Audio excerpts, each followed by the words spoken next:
Jā, un tagad dosimies nedaudz tālāk uz Somiju, kur darba vides pārmaiņas tika uzsāktas jau daudz senāk, tātad jau aptuveni pirms 20 gadiem. Un kāda ir šī praktiskā pieredze no šīs skatu punkta raugoties, to stāstīs Kaspers Fabritius, Somijas valsts nekustamo īpašumu pārstāvis, pārdošanas un mārketinga daļas vadītājs, un viņš mums pievienojas šobrīd attālināti. Hello! Hello, Riga, how are you? Yeah, how are you? Welcome to our conference, please. Thank you very much for having me on. Okay, I will go through now how we're doing the things in Finland, even more north, and I will tell you about how the government is thinking about co-working premises and what strategies and stuff behind there are. So this will be my topic. Let's go further, but first let's look at what's the future, because that's what it's all about, right? Well, to start with, everything changed 3.5 years ago when the COVID ball hit us all, and I mean, over one night, for instance, in the Finnish government sector, almost 90% of the office workers went distance working from home. So it was really a game changer and has changed a lot, not only on the short term, but on the long term as well. One impact is, of course, the digitalization, which has been going on already before COVID, but now it's just accelerated during COVID. And of course, it had many impacts on both the private sector and the public sector. So if everything that basically is routine work, even specialist work that can be somehow processed and written in algorithms, that can in the future be done by artificial intelligence. So the question is, what do we people do then in the future? Well, first of all, of course, human social interaction. Why you guys meet there today, you know, to socialize. That's difficult for AI to take care of. And then another thing is human empathy, right? That's also something that's very difficult for machines to take care of. And also human creativity is one thing. So we humans will do these kind of things more in the future, and the work environments should support this kind of doing more in the future. Well, talking then about COVID, here's a timeline how I see what happened in the past 3 years. Of course, first overnight it was this distance shock. All of a sudden you had to work from home, although it was also a little euphoria over it, because you know people saved a lot of time not having to commute and maybe found more time to do other things as well. But then coming to 21, COVID fatigue and longing for contacts and you know, a lot of mental health issues and things like that came up.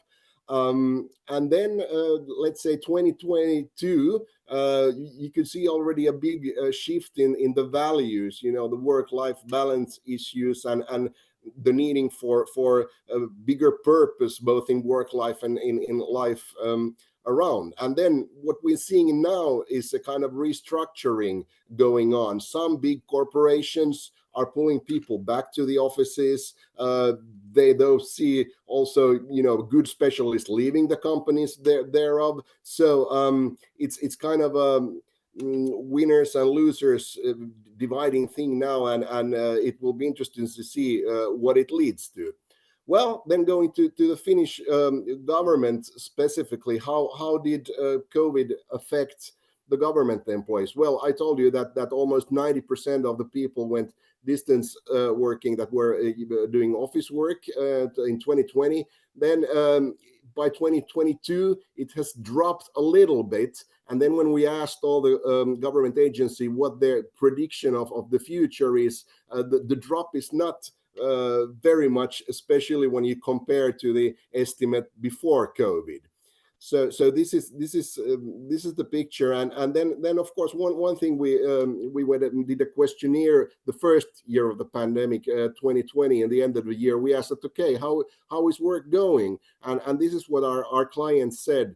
95% of the people said that effectiveness and quality of work is the same as before, and 15% said that even better, and this was quite interesting result to see. Well, then we heard, of course, in this research that the Finns are not fed up of distance working, but they miss the office. So kind of a dualistic kind of setting. Well, for speaking for myself, I've had the opportunity to work from my cottage pretty much in the past 3 years. And here's actually some pictures. So we're having a management group meeting at my cottage with the dogs. So I mean, this is things that you couldn't have imagined before COVID.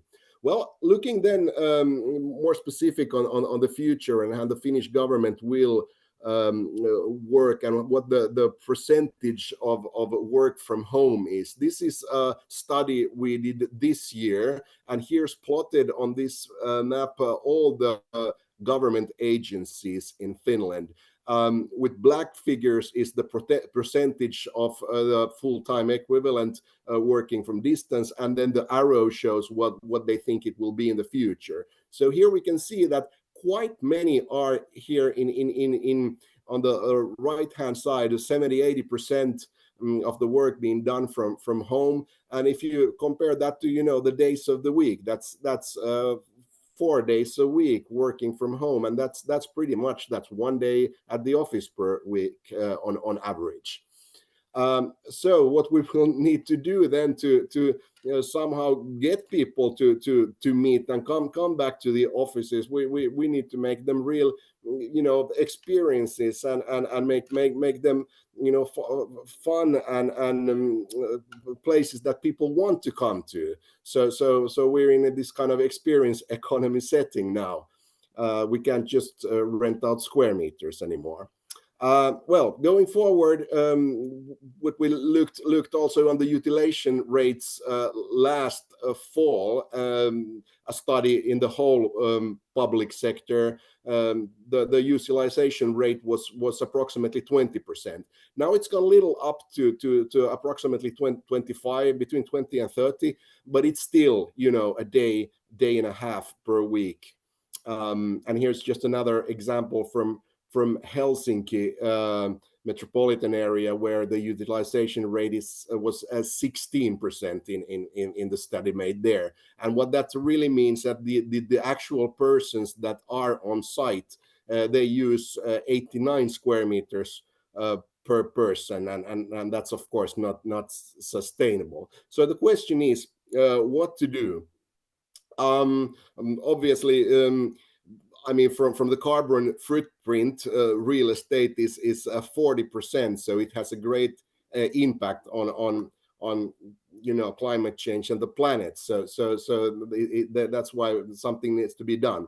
Well, first of all, you need to have a strategy, and that we have. We have a government workplace strategy that's actually a part of the bigger strategy picture that was renewed here just a couple of years ago. We call the public sector strategy, which has to do also with local presence all over the country, not only physical but through digital channels as well. The whole service and premises network will be renewed as we speak.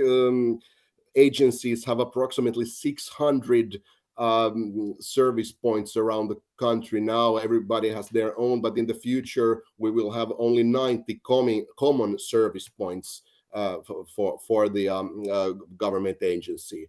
Multi-locational work policies were done in 2020 and approved, and they state that work from home and work on site should be regarded as equal, and that's quite strong statement. Obviously, the employer can say to employee that you need to come on site if it's required. That's of course the thing. And then the premises strategy as a part of this whole picture. And here's actually one picture that pretty much tells the idea and the thinking behind what the situation is. We don't think anymore as the office the only place where you work, but it's a part of a workplace ecosystem, because as we saw, remote work will be a big part of working, whether it's at home or at the cottage or wherever. And then we will have these government buildings, but they will be co-working buildings for agencies that do office work. So the offices, the agencies won't have anymore the offices are their own, but they will be using government co-working spaces, and there will be approximately 25 of them all over in the country. Then also, of course, smaller hubs as well that also have these service points that I just was talking about. Of course, apart from this, the government has a lot of special premises as well that also have offices in junction to them. So they need to be utilized as well. But then again, people want to meet each other every now and then, have big town hall meetings. For those purposes, once or twice per year or whatever, then can be used, other flexible or experimental meeting places, for instance, where you sit today there. And then the classical third place is cafes and places like this. So this is the whole ecosystem that has to be taken into account when planning the future. Some other strategic targets in the state premises strategy that was approved 2 years ago. First of all, of course, the facilities need to support effectively the work. That's the main starting point. By 2030, some 20,000 government employees will be working in these co-working areas, and that's 25% of the whole government headcount. Then we have a space efficiency target that's now set to 10 square meters per full-time equivalent. That's actually probably too big of a figure when you take into account the big amount of work from home. We're now doing solutions with 7 square meters per FTE. My prediction is that we will go to 5 or less in just some years. The multi-channel services need to work, part of the physical 90 service points, but also through digital channels. And then, of course, every time we renew some facilities, especially when it's question of governments, some special activities or stuff like that, then we also always first must do data-driven development of the core functions and analyze if it's the most efficient way to do that. And then when we have done that study, after that we can start then the construction project. So it's the core activities first, you can say. And then, of course, cybersecurity, confidentiality, and preparedness, of course, of the because the war in Ukraine, we need to also be prepared for anything that might come from the east, having a long border with Russia. Obviously, that's one big key issue. And then the zero emission and health things with that. This is the Finland has the zero emission targets by 2035, and as I told you, the real estate is a big part of this. And then the final thing is that every government agency must have a implementation plan, how they will live up to this strategy. Let's look at some results we've been doing regarding savings in real estate costs. This has been already a strategic target for us since 2015, and since then we have managed to make 130 million euros in rental savings for our clients by doing more efficient spaces for them, and that's cumulatively over 600 million euros if you time it per years that they have been effective. And this is basically tells the story what the main driver has been to this, and it's space efficiency. The first efficiency target was set in 2005. At that time, the office efficiency per square meters per person was over 30 in the government, and then the target was set to 25.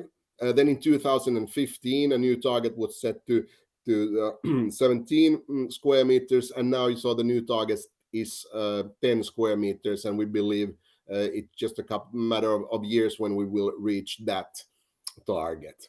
So this has been the main driver. But then to the question, why co-working? Well, first of all, because of the big amount of hybrid work, and the demands shift, of course, and vary between the different agencies, the different days of week, and so forth. You get more flexibility if you have common spaces, which all of the agencies in the town in question use. So then you manage with less square meters, and you get a better utilization rate. And obviously, when you have less square meters, you use less energy and save money there as well. But maybe the more important thing is, of course, the work culture that needs to be built, the community, the sense of togetherness in the building. It's not only the team that you work with, your colleagues in your own agency, but also the colleagues from the other agency. And this is actually maybe the more tricky part than the actual construction projects. But the key message is that an empty office is not a community, because this is basically how it looks pretty much today, the offices. But a community thrives through communication and cooperation between people, either on site or digitally, like I'm joining you here now today. So we say that work is not where I'm going, but what I do. Okay, so how will we manage to do this then? Well, this was the starting point in the beginning of this year. At the moment, we have 3,100 government workers in these co-working areas. And this is the figure that needs to be 20,000 by the end of 2030. Then, of course, we have been doing activity-based working offices already for over 10 years. So now we have 46% are activity-based working offices with hot desking. That is, you don't have a desk or of your own.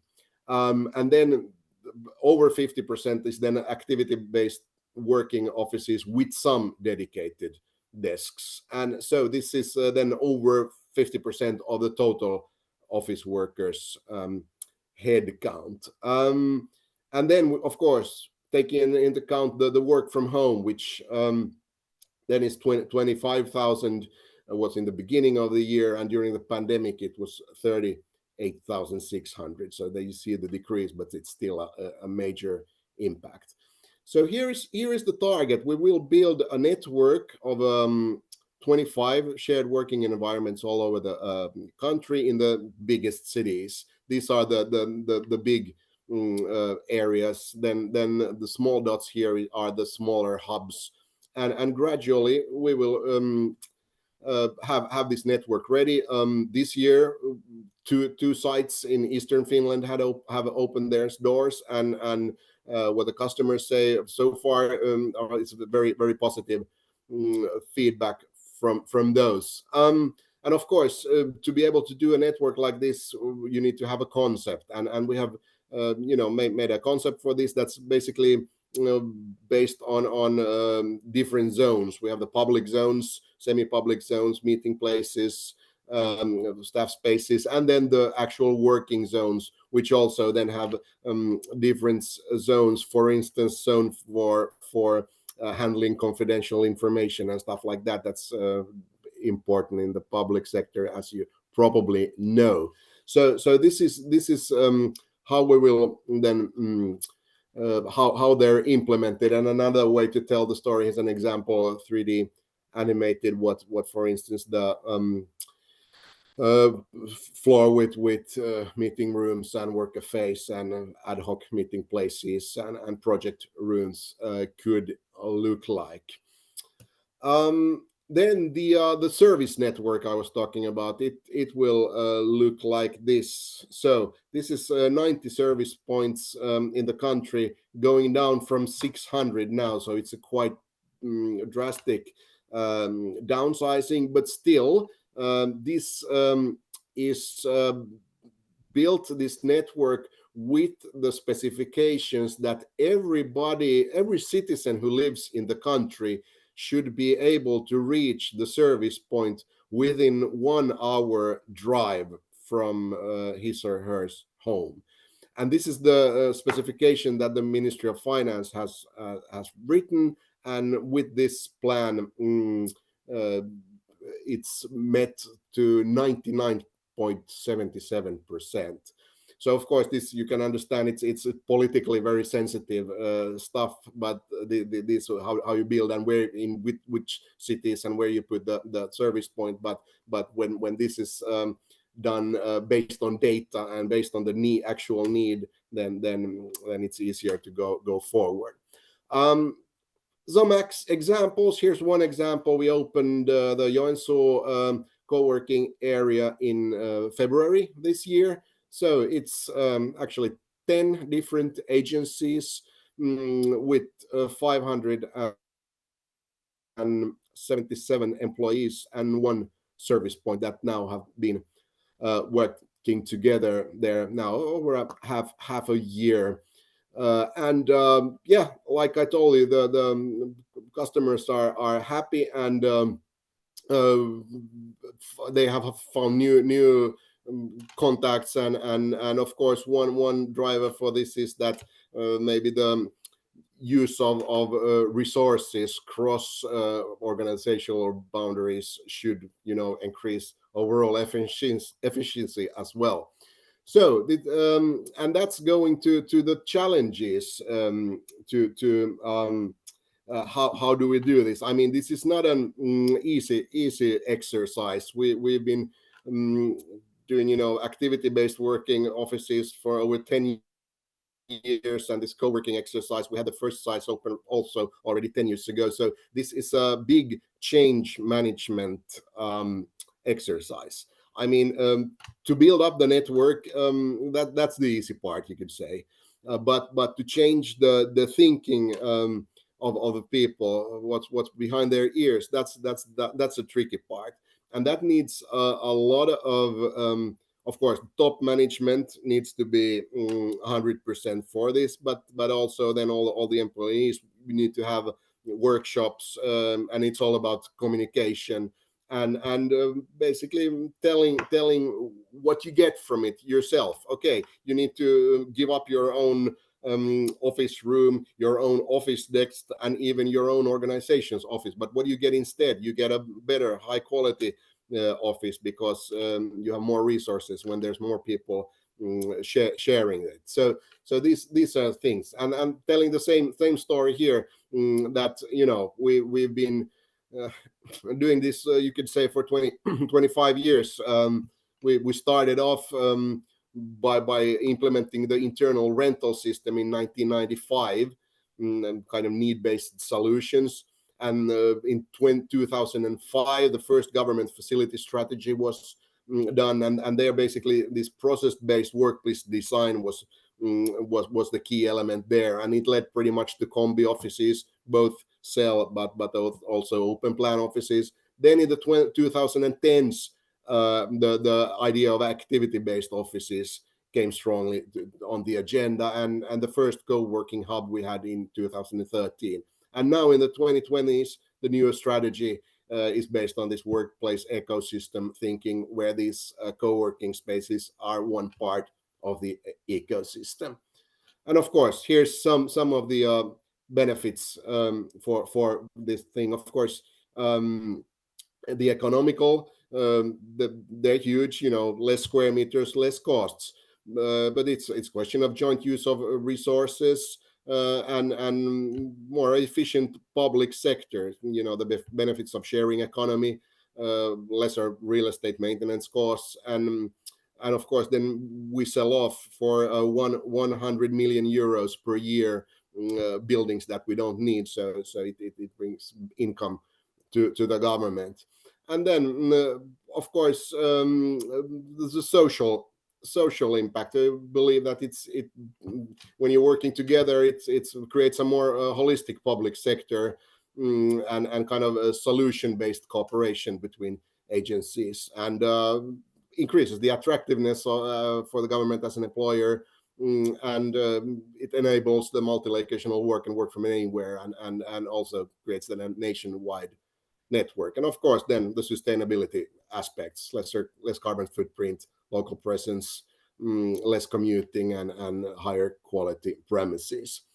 So other things we've learned, yes, change management. That's definitely one thing that needs to be focused on. We have actually a team of change management consultants in-house that helps our clients and their top management in doing this exercise. And of course then we need to have a shared strategy, concepts, safety and data secured principles, a very important part of this. New rental model, we are going from euros per square meters to euros per full-time equivalent, kind of flat fee plus pay per use kind of a business model. It's in the making. And then of course it's a question of full service experience. I was talking about the experience economy. They need to be really good, that they can attract people want to come there. And then of course in the end of the day you need binding lease and service contracts with the clients, and of course overall this need to support the government overall strategy. Yeah, this is the world we live in. Autocracy versus democracy, and we democracies must work efficiently in this battle, in able to win the autocracies. And I believe that working together in these co-working hubs is one way of doing that. Having a good feeling, and here's our team working on this, and we have a good feeling. And my last slide is actually the commercial from the Californian outdoor clothing company Patagonia, who their strategy is actually that they want to save the planet and that they want to sell less clothes. I mean, they put on clothes repair workshops, so that if you have a Patagonia pullover that has broken, you can fix it. You don't need to buy another one. So less clothes. So basically, maybe we're then the Patagonia of real estate.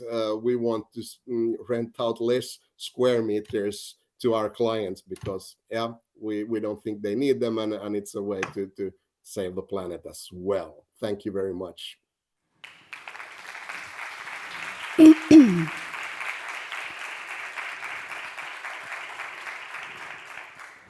Yes, Kasper, thank you so much for your presentation. But maybe one more add from my side, that in that case, Patagonia sold so many jackets after that advertisement that they can't even imagine. So that everybody just would like to wear this jacket, save the planet, and I don't need this jacket. So that it's the opposite side of this example as well. But thank you for your examples. And there was some questions from the audience, and one is, which you already mentioned at the end of your presentation, about when did work environment change start in Finland? So that you mentioned it was already more than 20 years ago. But there is another question: who was responsible? Who initiative it was? Whose initiative the workplace strategy and this change has been? Well, obviously, Senaatti Properties, being the government real estate and facilities specialist, we're of course a key player in developing these strategies and these concepts. But what is important is that it's the government strategy, and it's our owner, the Ministry of Finance, that then has kind of been in the driver's seat, and then it's the cabinet that approves the strategies. So so it's the government strategy, not Senate property strategy. We're just the body implementing the strategy. So that's maybe a important thing to notice.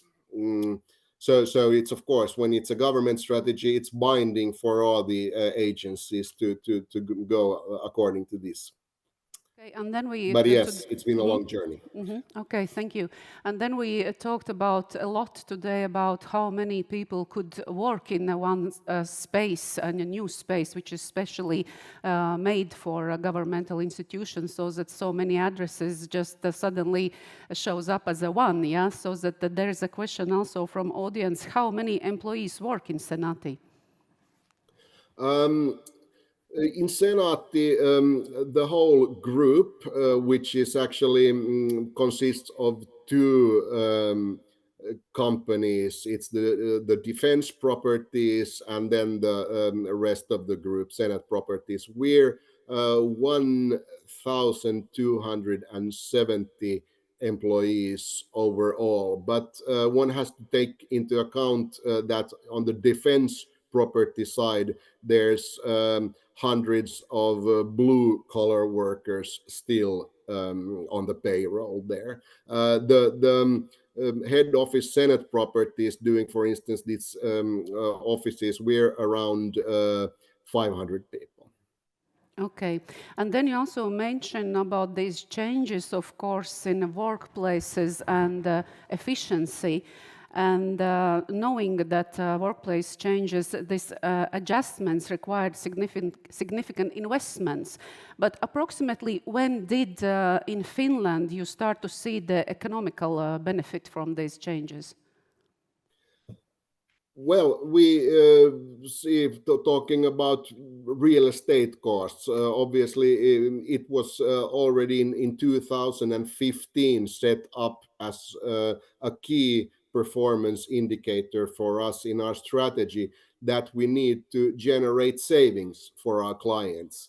And since then, we've been actually measuring every quarter how much through the new lease contracts we do with our clients, how much savings do we generate? And we actually every year we set a target for us, how many million euros we need to save for our clients, and that we then divide on our divisions and our regional offices that they need to perform.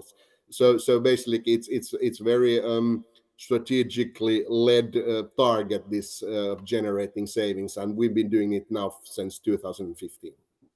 Okay, thank you. And then now, just like a final question, or just also like only not question, but like a replica from my side of that you know that always animal and new children photos is always making smiles in audiences, so that you also brought some smiles here in audience with your examples with the dogs. But there is also a question about this work efficiency, which you mentioned that during the COVID pandemic time, and you mentioned that people said that it was much more higher than it's normally as they worked and during the normal life. Are you sure they are very honest about this, or we are just lost a little bit self-awareness during pandemic and just it's very easy to say, oh yeah, now I'm working more efficiently than it's before? Well, that's a good question. I mean, myself looking at our, project sales results, what are the impact from our 300 lease contracts we do per year, and looking at those figures during the pandemic, we actually, first year of the pandemic, we made more projects in contracts than we had done the previous year. So in that sense, at least looking at my own organization, we performed pretty well, and it's a big shift in the work life, this whole multi-locational work, and so there are of course lots of challenges, mental health issues and new people coming within the organization. How do you get them to adapt the culture when people are sitting in various places? So that's the tricky question, and I don't think anybody yet has the right answers how to handle that. But Yes. I believe in multi-locational work as an efficient way of working. Yes, thank you for your time and thank you for your experience. Thank you once more, Kasper. Thank you very much.